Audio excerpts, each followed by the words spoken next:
noite, meus amigos, boa noite, minhas confreiras e confrades do CETRASC. Eu sou o professor Danilo Cruz e estou aqui hoje para batermos um papo a respeito do espiritismo e as doenças psicossomáticas. Vamos falar um pouquinho sobre a visão espírita desses transtornos cada vez mais vistos, né, sendo extremamente comuns hoje em dia. Sejam bem-vindos, divulguem esse vídeo para possíveis interessados, para as pessoas que você julga que podem se beneficiar dessa perspectiva. Então, neste momento que a gente está começando o nosso bate-papo da noite, como só ia acontecer, eu peço que a gente entre em um clima favorável, com a possibilidade de oração, com a possibilidade de prece, para nos preparar energeticamente para esse processo de troca de conhecimento, o nosso bate-papo. Então vamos buscar a nossa interioridade, alçando a presença, ou seja, buscando estarmos verdadeiramente aqui e agora, neste momento, respirando de forma consciente e elevando o nosso nível vibratório. Que os nossos pensamentos alcancem as esferas superiores e que conseguimos mentalizar a figura excelsa do Mestre Jesus. Senhor Jesus, aqui estamos nós mais uma vez reunidos em seu nome, buscando nos esclarecer. Auxilia-nos, Mestre, nessa jornada de autoiluminação. Ampara-nos diante da nossa falta de fé, diante da nossa ignorância, diante da nossa pequenez. Ajuda com as nossas dificuldades e limitações, com a nossa inferioridade, soerguendo o nosso moral, ajudando-nos a nos inspirar rumo a Ti, para buscarmos verdadeiramente nos alinharmos com os Teus propósitos, com o Teu exemplo maior, como nosso modelo e guia. Que as Tuas bênçãos possam ser por nós percebidas, pois sabemos que elas são incessantes.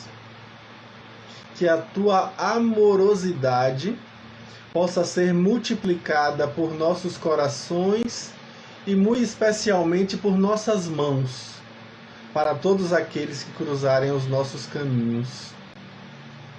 Que a Tua presença possa ser percebida especialmente na noite de hoje, quando temos a oportunidade de reflexão a respeito dos nossos próprios comportamentos, da nossa própria relação com as nossas vidas.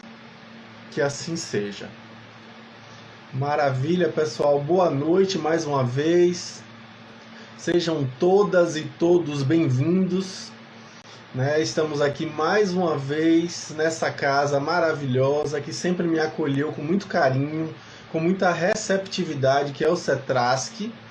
Sempre tenho boas lembranças dos seminários e das palestras que tive a oportunidade de participar no CETRASC, e com certeza isso continua quando falamos em termos desse momento em que a gente vive tão especial de, apesar da distância, buscarmos nos aproximar, através dessa telinha aqui, mas que com certeza consegue nos tocar os corações na medida em que a mensagem vai sendo propagada e a gente vai conseguindo se aproximar gradativamente. Boa noite a todas e todos, sejam bem-vindos, vocês que estão chegando agora. Eu espero que vocês possam partilhar esse vídeo para possíveis interessados. Tem uma setinha aqui embaixo É só clicar nessa setinha e encaminhar para pessoas que possam ser beneficiadas por essa fala de hoje, quando vamos analisar a visão espírita das doenças psicossomáticas.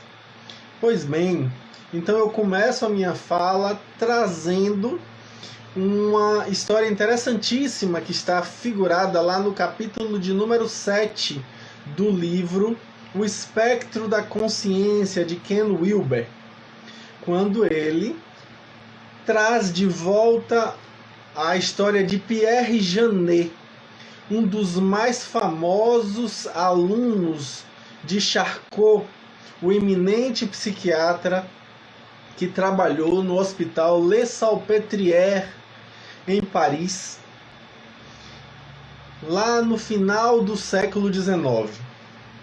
Pois bem, Janet, que havia sido um brilhante aluno de Charcot, foi também colega de Sigmund Freud, mas era mais avançado do que ele nos estudos a respeito da hipnose e no estudo da histeria, um fenômeno psicológico bastante interessante, mas que está ainda hoje envolto em inúmeros preconceitos.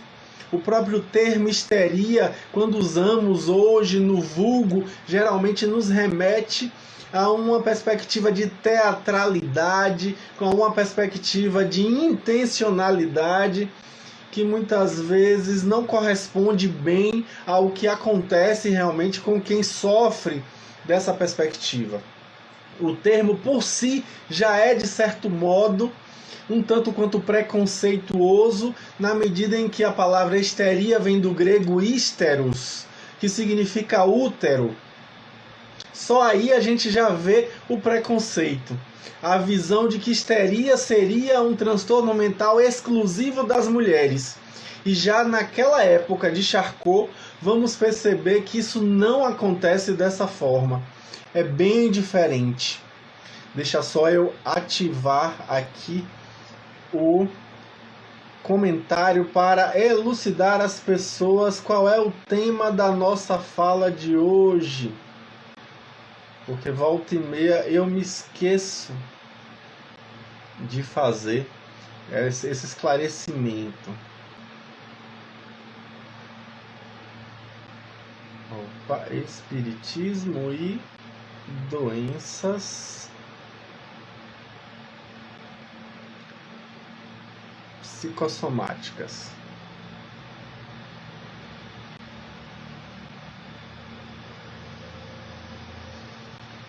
Pronto. E agora eu fixo. Pronto. Pronto. Maravilha. Me perdoem, porque geralmente eu me esqueço, mas hoje eu consegui me lembrar.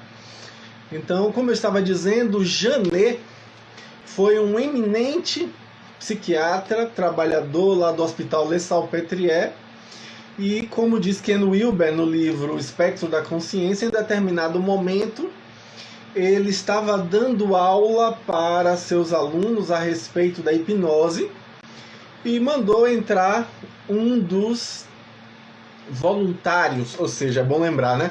Era um homem.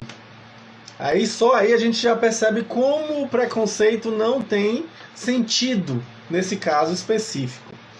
Pois bem, esse homem em questão foi hipnotizado, ele foi levado de forma sugestionada a um estado de transe hipnótico, onde ele estava receptivo à influência hipnótica, ou seja, à ordem, à sugestão. E aí, nesse momento de transe, ele foi conduzido a um estado mental em que foi orientado a ele que, assim que ele despertasse, tudo ficaria normal. Mas em um determinado momento, o professor Janet faria um gesto de mão específico, e com esse gesto ele ativaria nele, o paciente ativaria nele próprio, um comportamento peculiar. ele iria até o canto da sala, onde estava naquele anfiteatro colocado propositadamente um guarda-chuvas. O guarda-chuva estava ali, ele iria pegar o guarda-chuva, abrir, fechar e colocar de volta no lugar.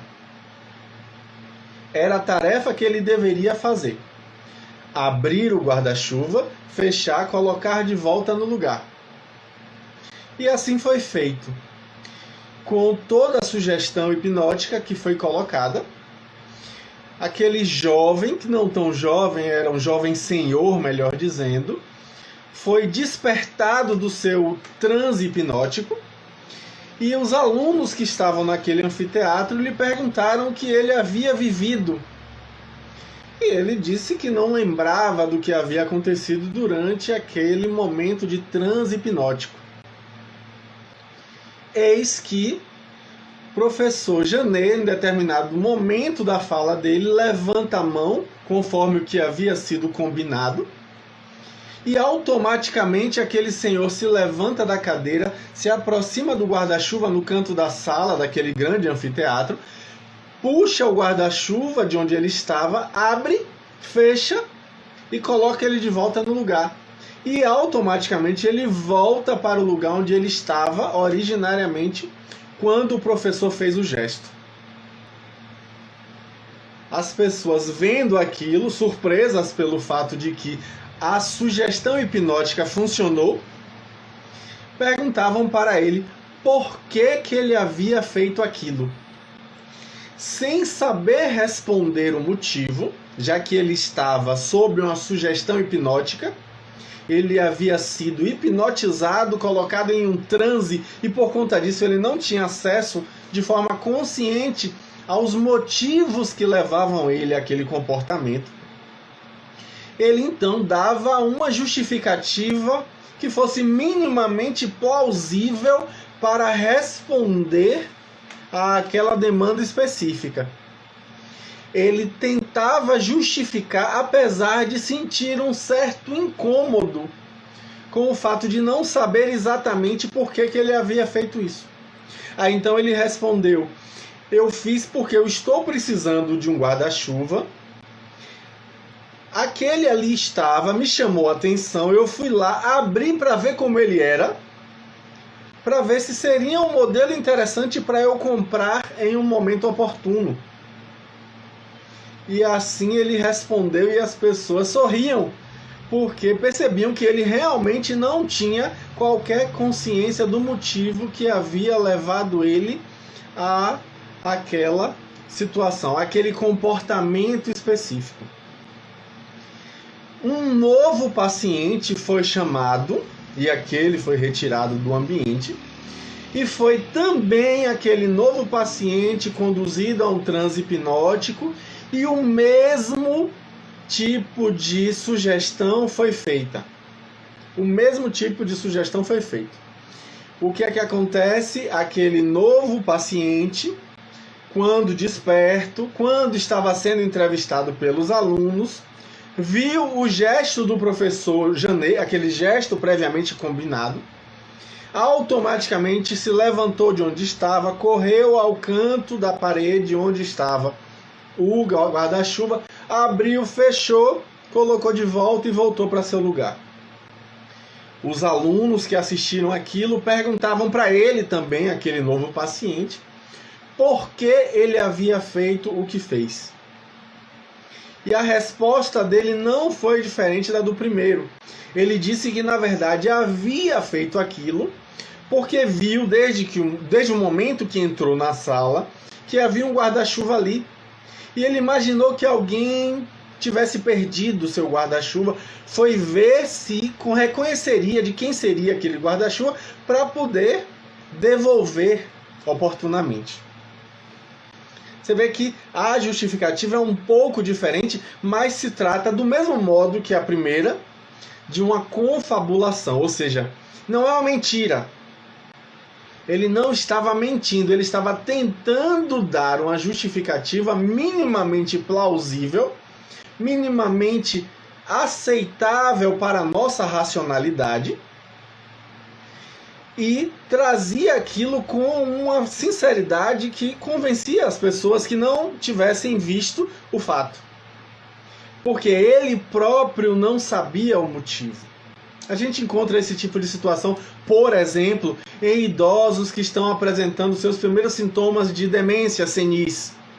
Por exemplo, o mal de Alzheimer. Ele não sabe que alimento. Você pergunta a ele assim, ó, você almoçou o que hoje? Aí ele vai dizer, eu comi feijão, arroz, frango e salada. Quando na verdade, naquele dia específico, ele comeu comida baiana, porque era uma sexta-feira como hoje. E aí, ele está mentindo? Não, não é mentira. É uma confabulação, ou seja, é uma tentativa de preencher a lacuna que não é compreensível para a consciência, mas que tem um sentido racional, porque geralmente o que ele come é aquilo. Ele tenta responder de uma forma minimamente a retirar de si o conflito do fato de que ele não tem certeza do que realmente havia comido. Pois bem, os pacientes de Janet também confabulavam. Eles traziam respostas que tinham um mínimo de plausibilidade. Mas, na verdade, o que acontecia ali era o fato de que eles não tinham acesso aos motivos inconscientes dos seus comportamentos. Com esse experimento, nos diz Ken Wilber, Pierre Janet atestava de forma cabal a existência do inconsciente. Porque nós temos uma parcela da nossa personalidade da qual nós não tomamos consciência. Nós não temos acesso a essa parcela da nossa personalidade, a esse aspecto. E por não termos acesso a isso, tentamos dar 1000 justificativas para os nossos comportamentos, quando na verdade essas tais justificativas nada mais são do que estimativas da verdade, mas que muitas vezes estão bem distantes da verdade. Então, com isso a gente percebe que muitos dos nossos comportamentos têm justificativas no inconsciente. Muitas das nossas ações não estão nitidamente claras em termos de causalidade. E aí, com isso, nós vamos perceber que as emoções, muito frequentemente, estão no âmbito desses comportamentos que nós não conseguimos conhecer. Só para ilustrar um exemplo, para a gente compreender na nossa vida prática como isso poderia ter um impacto, a gente muitas vezes se vê em situações em que as emoções nos tomam. É só um exemplo para a gente lembrar. Sabe aquele momento em que você encontrou uma pessoa pela qual você era apaixonada? Sabe aquela paixão adolescente? O que é que acontece? Uma tempestade de emoções, né? O coração bate rápido, tá ali tu. A gente sabe que, ó, os olhos têm alterações, a gente tem, ó, uma dilatação nas pupilas. Quando a pessoa que a gente é apaixonada aparece, a gente quer vê-la por inteira. A pupila faz assim, ó, dilata. A mão sua. Às vezes não é só a mão, o corpo sua, a chamada hiperidrose. Aí sua frio, às vezes, inclusive. A gente sente as pernas tremerem. É como no interior, que eu sou do interior, as pessoas falam, dá caruara nas pernas. Pois é, treme igual a vara verde. É uma fala muito frequente, que a gente ouve muito no interior. Né? Então, a gente vive emoções de maneira intensa. E isso tudo por quê? Porque viu uma pessoa. Ou seja, um estímulo psicológico, ou seja, uma percepção de uma pessoa, de um estímulo, de uma circunstância específica, gera tanta alteração fisiológica. E eu nem falei aqui do friozinho na barriga, Algumas pessoas têm dificuldade nesses momentos de emoção intensa de controlar os esfíncteres. Ou seja, às vezes a pessoa acaba urinando sem querer.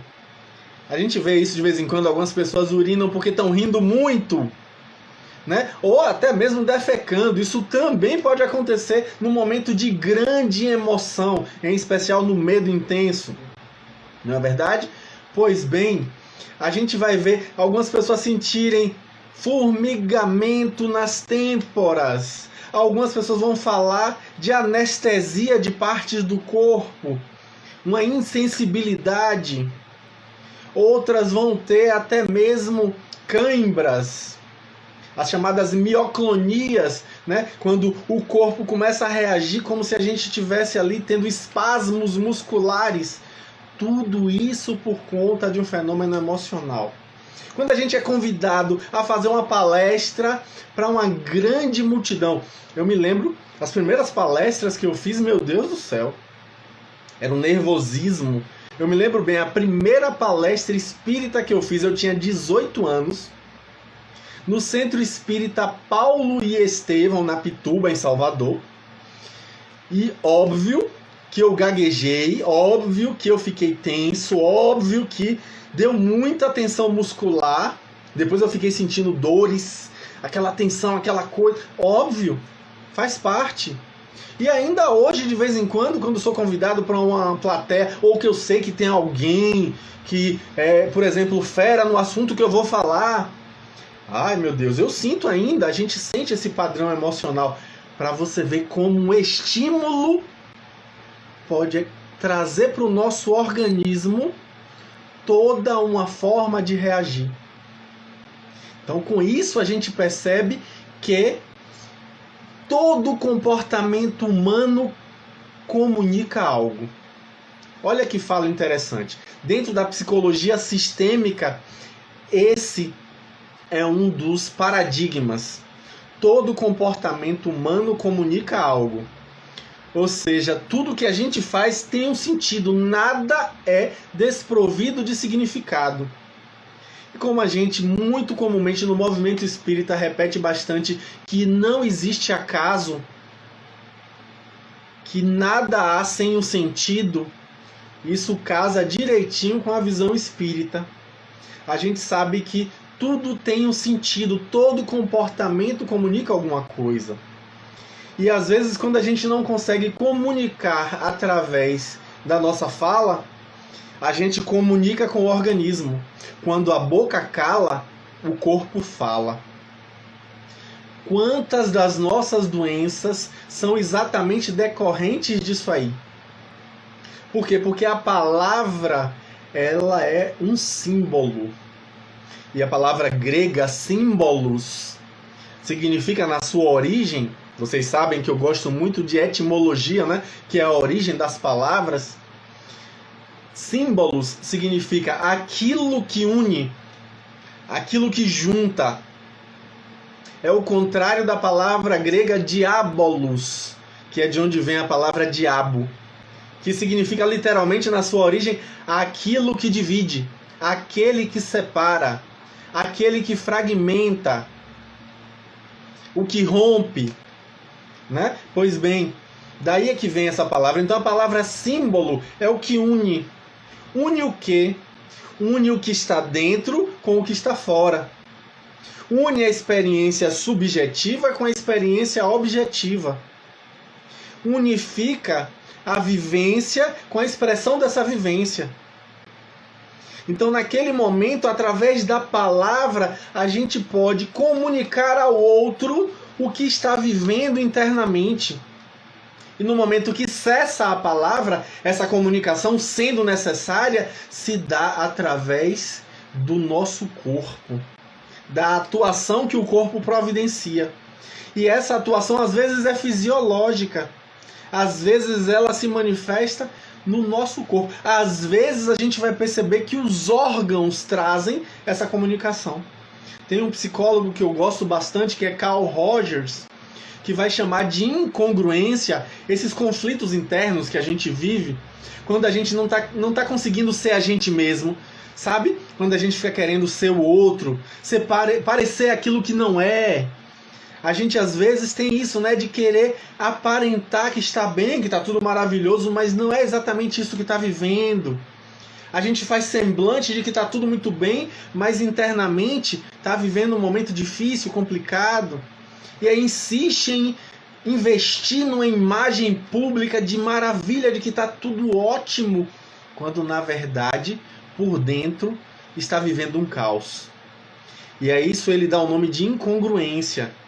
E essa incongruência se manifesta como? Como é que a gente identifica, segundo Carl Rogers? Observando as emoções, observando o seu próprio organismo, observando sua reação física. Você está sentindo agora algum tipo de tensão?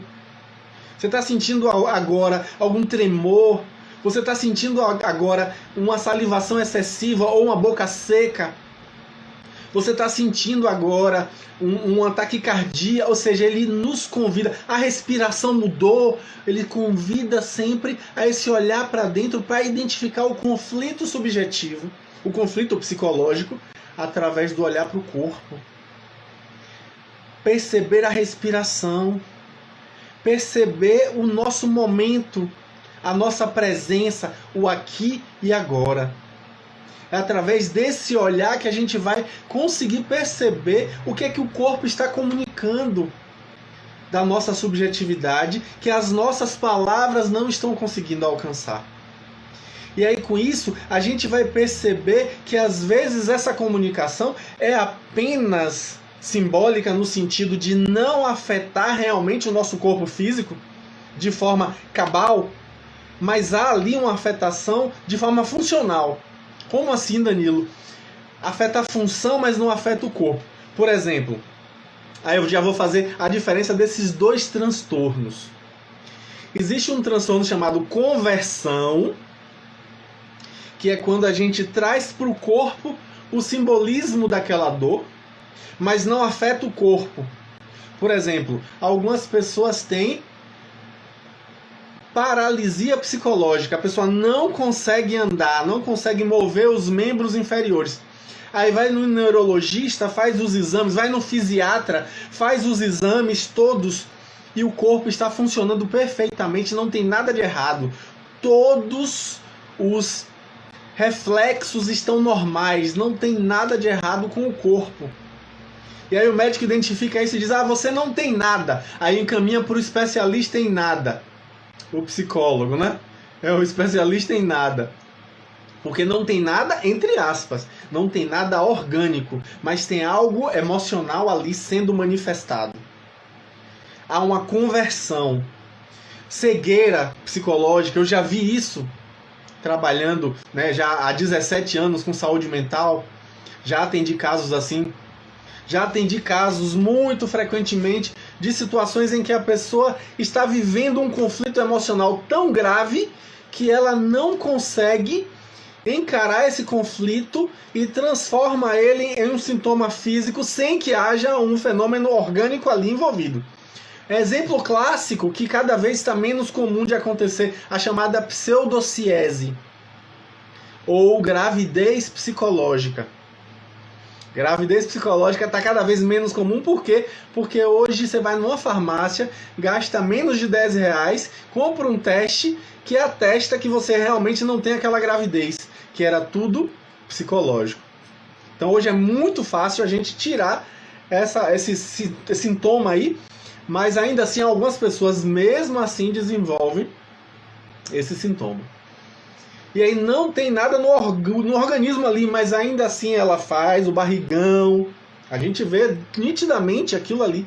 Mas hormonalmente, você vai fazer o exame de imagem, não tem nada a não ser uma emoção frustrada que ali está manifestada. Essa é a conversão. Você converte no corpo um sintoma emocional. Mas tem um outro tipo de transtorno que é verdadeiramente a doença psicossomática. O que é essa doença psicossomática? É quando a pessoa realmente tem um problema no organismo. Que a emoção foi tão continuada, foi tão constante, que acabou afetando não só a função do órgão, mas o órgão. Exemplo clássico e típico e muito famoso, porque muitos de nós já vivemos alguma coisa parecida ou convivemos com alguém que vive. Gastrite emocional. Você vai fazer um exame, vai ver ali uma ferida, porque existe uma afetação orgânica, mas essa afetação se dá por conta de questões emocionais. Às vezes até tem ali, por exemplo, a Helicobacter pylori, a famosa H. pylori, uma bactéria que vai afetar. Mas, apesar da bactéria, há um conteúdo emocional que leva a essa circunstância. Porque tem pessoas que têm o H. pylori, mas não têm nenhum sintoma de gastrite. E aí, como é que a gente vê essa situação? Aí eu gosto de me lembrar bastante de um professor que eu tive na graduação, lá pelos idos do ano de 1997, quando eu estava no 3º semestre do curso de psicologia da UFBA, que eu tive a grata satisfação de ser aluno de um excelente professor na disciplina Psicopatologia 3, quando ele nos apresentava as teorias de Grodeck, de Alexander Lowen e de Franz Alexander, grandes ícones da psicossomática, que vão trazer justamente o fato de que toda doença, olha que fala contundente, toda doença é psicossomática. Como assim? Por quê? Porque sempre existe uma psique envolvida no processo do adoecer. Aí alguém pergunta na sala, eu me lembro dessa pergunta, mas professor, sarampo é uma doença psicossomática? O professor balança a cabeça positivamente e vai dar exemplo dizendo que numa mesma casa, irmãos gêmeos univitelinos, univitelinos quer dizer o quê? Que eles têm exatamente o mesmo DNA. Ou seja, a organicidade é praticamente a mesma. As funções biológicas são praticamente as mesmas, porque o DNA é idêntico. Um pega sarampo e outro não. Por quê? Ou inúmeros casos que eu tive acesso a isso também, trabalhando em saúde mental no interior, de uma família inteira, com várias pessoas com transtorno mental. Vamos dizer que na casa tinha 8 pessoas e apenas 3 contraíram bacilo de Koch, ou seja, tuberculose. Por que só aquelas 3 pegaram esse bacilo que é extremamente contagioso e as outras 5 não? E aí a gente vai percebendo como as emoções e o padrão de personalidade vão fazer toda a diferença na compreensão do fenômeno adoecer. E eu não estou entrando ainda, já vou entrar, no fator espiritual que faz toda a diferença nessa perspectiva. O sistema imunológico é todo modulado pelas emoções. Quanto mais estresse, mais cortisol, que é um hormônio que serve justamente para mostrar o nosso estresse, é a nossa adrenalina, né? Pois bem, quanto mais adrenalina, menor o sistema imunológico, a eficácia do sistema imunológico. E aí mais abertos estamos para as doenças infectocontagiosas. Ah, professor, mas e uma fratura? Houve um comportamento que levou àquela fratura. Ou seja, o tempo inteiro existe uma psique envolvida no processo do adoecimento e nesse olhar, nesse sentido, todas as doenças são psicossomáticas. Por isso, os especialistas em medicina psicossomática vão dizer que não existem doenças, existem doentes. A noção de doença é uma invenção da ciência para compreender padrões e tentar ajudar de maneira mais categorizada.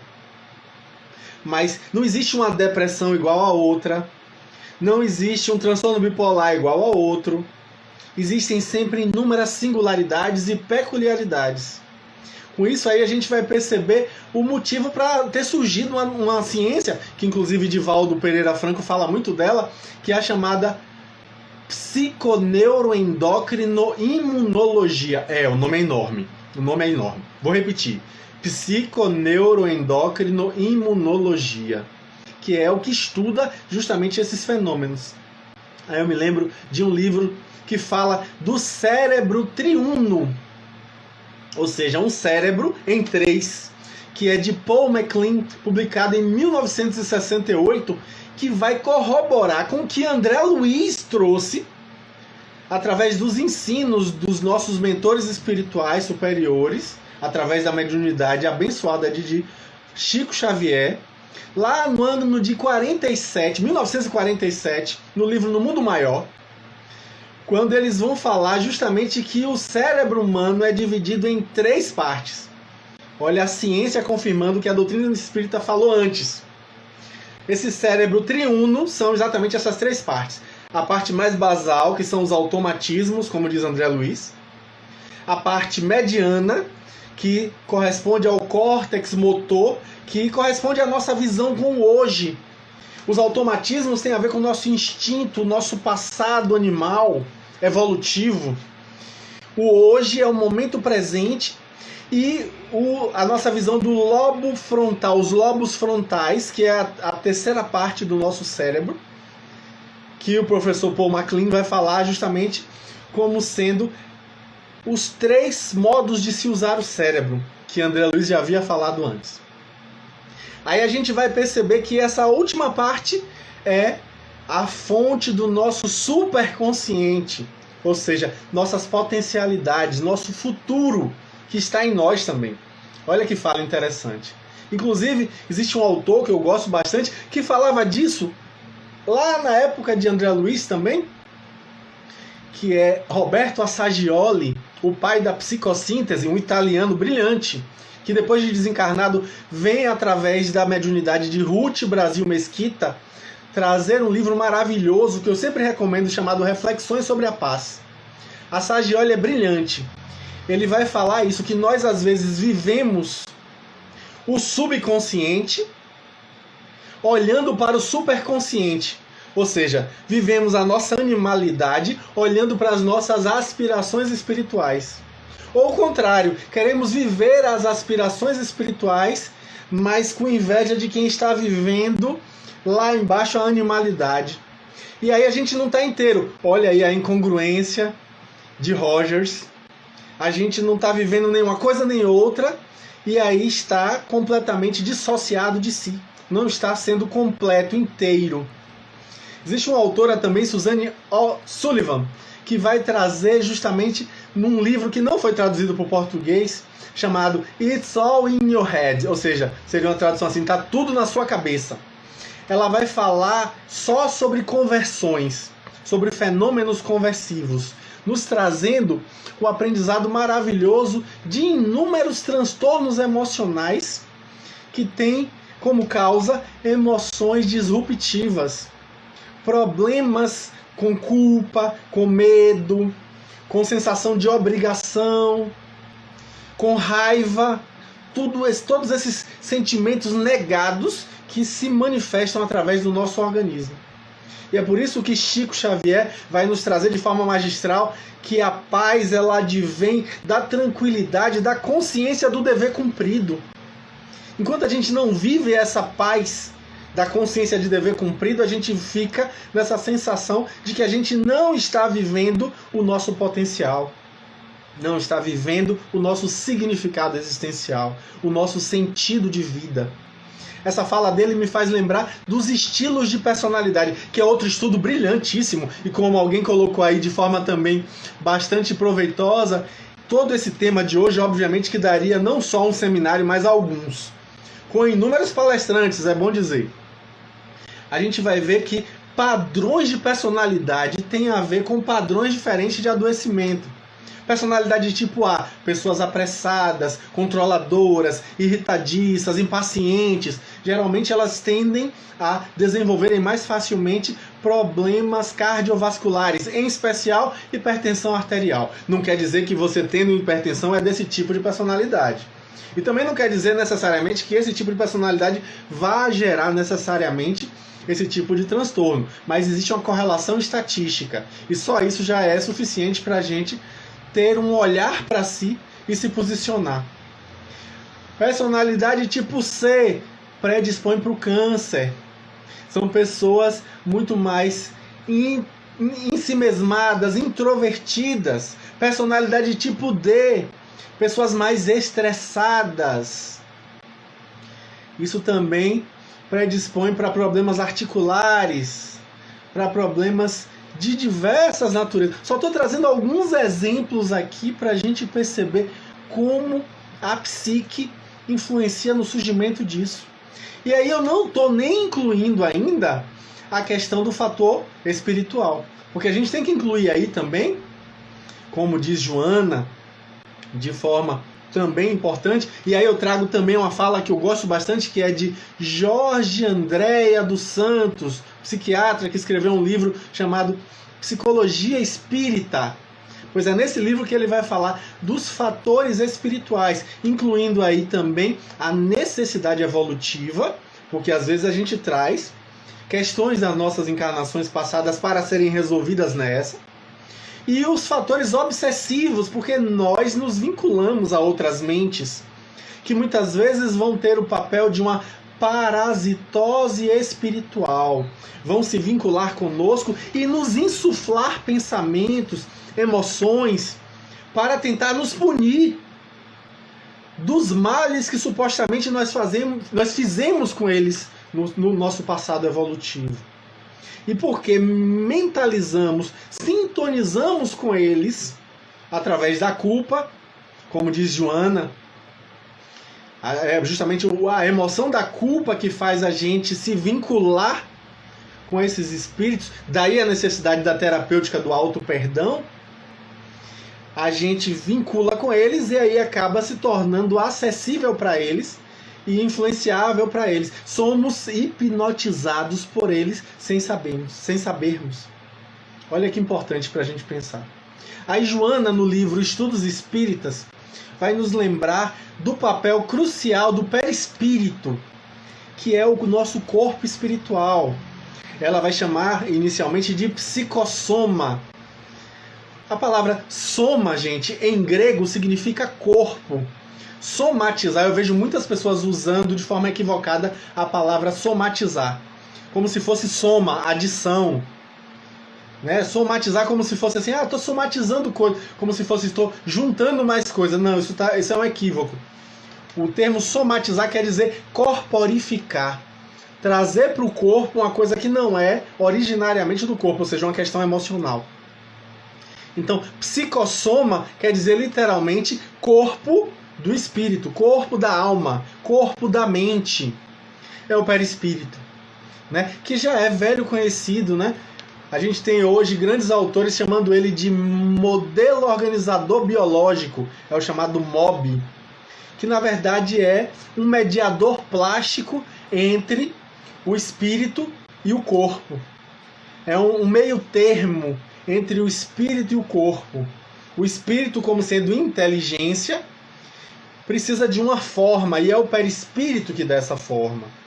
Ele já é velho conhecido, né? A gente vai ver que os estudos espíritas vão mostrar que cada planeta tem uma matéria específica e o perispírito é sempre moldado pela matéria extrafísica desse planeta. E assim também é aqui na Terra, né? A gente tem a matéria extrafísica, ou como Joana coloca, hiperfísica, uma matéria hiperfísica, é uma matéria mesmo, mas não é visível para nossos olhos corpóreos, que não é nada, é alguma coisa. Então por isso a gente diz que é uma matéria. E aí a gente vai perceber justamente que já se fala disso há muito tempo. Eu trouxe aqui uma lista de nomes que o perispírito tem. O Vedanta, na literatura védica, de mais de 2000 anos, já fala do perispírito, chamando ele de Manu, Maya e kosha. O budismo esotérico vai chamar de Kamarupa. A Kabbalah judaica chama de Roar ou Roak, como alguns preferem pronunciar. Pitágoras, influenciado muito pelo pensamento egípcio, vai chamar de carne sutil da alma. Os hermetistas egípcios, né, chamavam de Ka. Aristóteles chamou de corpo sutil e corpo etéreo. Orígenes e os neoplatônicos vão chamar de aura, daí que a gente tira a palavra aura. Orígenes, né, que é esse grande escritor do neoplatonismo, ele vai trazer justamente que a manifestação dessa aura é visível a alguns, ou seja, os chamados médiuns. A gente sabe muito bem disso, né? Tertuliano, o Grande, vai se chamar isso de corpo vital da alma. Próculo chama de veículo da alma. Paracelso, mais recentemente, aí agora já no século XVI, ele influenciando bastante a medicina, vai chamar de um jeito bem peculiar, que a gente tem muitas pessoas que chamam dessa forma, né, que é chamado corpo astral. Olha que nome conhecido de nós, né? O corpo astral. Foi Paracelso que trouxe esse nome. Leibniz vai trazer o nome de corpo fluídico, rompendo com a visão de Spinoza. Ele vai falar das mônadas, né? As células monádicas. Ele vai chamar justamente de corpo fluídico. E com o desenvolvimento da efluvioscopia e a efluviografia, a gente vai ver também a ciência hoje chamar de corpo bioplásmico, né? E aí a gente vai encontrar também na Bíblia, falando sobre esse termo. O próprio Paulo de Tarso, nas suas epístolas, chama de alma, chama de corpo espiritual e em alguns momentos também chama de corpo corruptível. Ou seja, é um assunto já conhecido, é um assunto já antigo, não é uma coisa nova que a gente está falando. E aí Joana vai dizer o quê? Que o psicossoma, esse perispírito, ele é um catalisador das energias divinas. Ele vai trazer justamente a possibilidade de compreensão. Ela fala isso, inclusive, esse é um ponto, de certo modo, polêmico no movimento espírita, porque ela vai trazer que o perispírito é um arquivo das nossas vivências reencarnatórias. É um arquivo por quê? Porque ele traz em si essas experiências multifárias. Só que alguns espíritas vão trazer uma visão mais purista da perspectiva de Kardec, que na verdade esse arquivo cognitivo necessariamente é mental e portanto está no espírito. Né? E aí a gente fica nessa dúvida, mas eu acho que não é muito produtivo a gente ficar se debruçando sobre essas questiúnculas, quando na verdade, como diz o próprio Paulo de Tarso, é preciso que a gente examine a letra, mas sem se prender ao pé da letra. A gente precisa, na verdade, pensar para além da letra, né? Não ficar preso à letra morta, e sim buscar o mais além, né? Que é o que realmente interessa e faz a diferença. Então a gente sabe que a vida, gente, André Luiz Peixinho, né? Foi meu preceptor, espírita famoso da Federação Espírita do Estado da Bahia. Ele sempre diz que a vida é uma doença sexualmente transmissível que invariavelmente leva à morte. Eu sempre rio ouvindo essa fala dele, mas é uma grande verdade, né? A gente às vezes fica tão preocupado com a vida que tem medo de morrer e se esquece que a gente vai necessariamente morrer em algum momento, porque a gente já viveu essa experiência da morte inúmeras vezes. Não é nenhuma novidade para a gente viver a experiência do morrer. É algo que infelizmente ainda é um tabu. A gente ainda é aprisionado pela visão materialista da vida. Mas a gente sabe que a gente vai experimentar isso. A gente não é. Eu não sou Danilo, eu estou Danilo. Eu sou espírito imortal. Eu sempre falo isso nas minhas palestras. Minha filha ri quando eu falo isso e diz que: pô, papai, por que você sempre fala desse jeito? Porque é uma grande verdade que infelizmente a gente ainda não consegue vivenciar como verdade. E aí a gente precisa perceber que às vezes aquele problema de pele está falando ali da gente de uma dificuldade de limite, de relação. Aquele problema respiratório, por vezes, está falando de nossa dificuldade de fazer trocas. Na verdade, aquela dor de cabeça lancinante muitas vezes vai trazer a informação de que estamos sendo muito aprisionados ao mental, muito focados aqui e pouco produtivos no sentido de colocar em prática aquilo que tanto pensamos. E o pensar demais acaba sobrecarregando. Às vezes aquele problema articular tem a ver com a dificuldade com a relação, uma dificuldade com a hierarquia.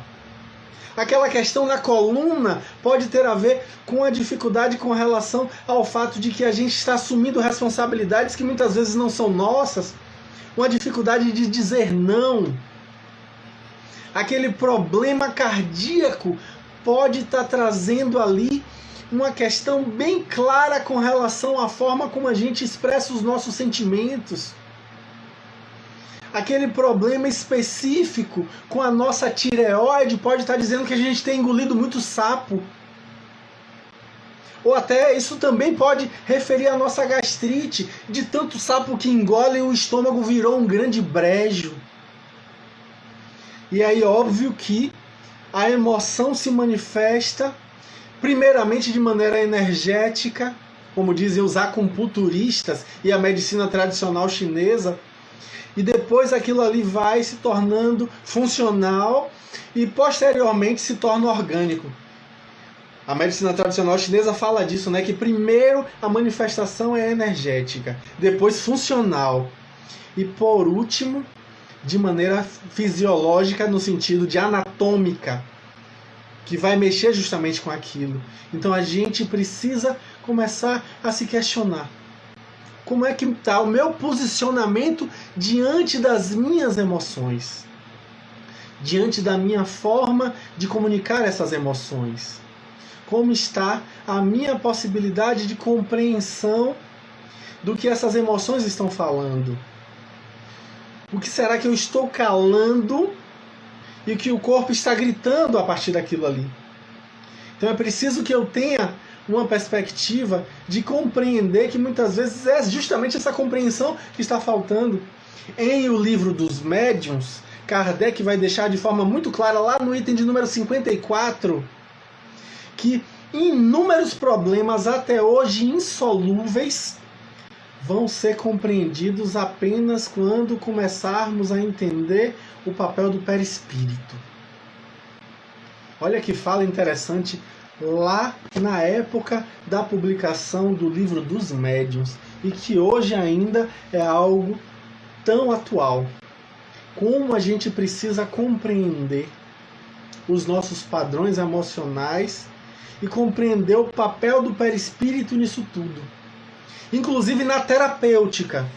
Porque é óbvio que a gente precisa da terapêutica. E se já há uma questão orgânica ali, claro, a medicação vai ser absolutamente imprescindível, essencial, necessária. Mas também é necessário lidar com essas emoções.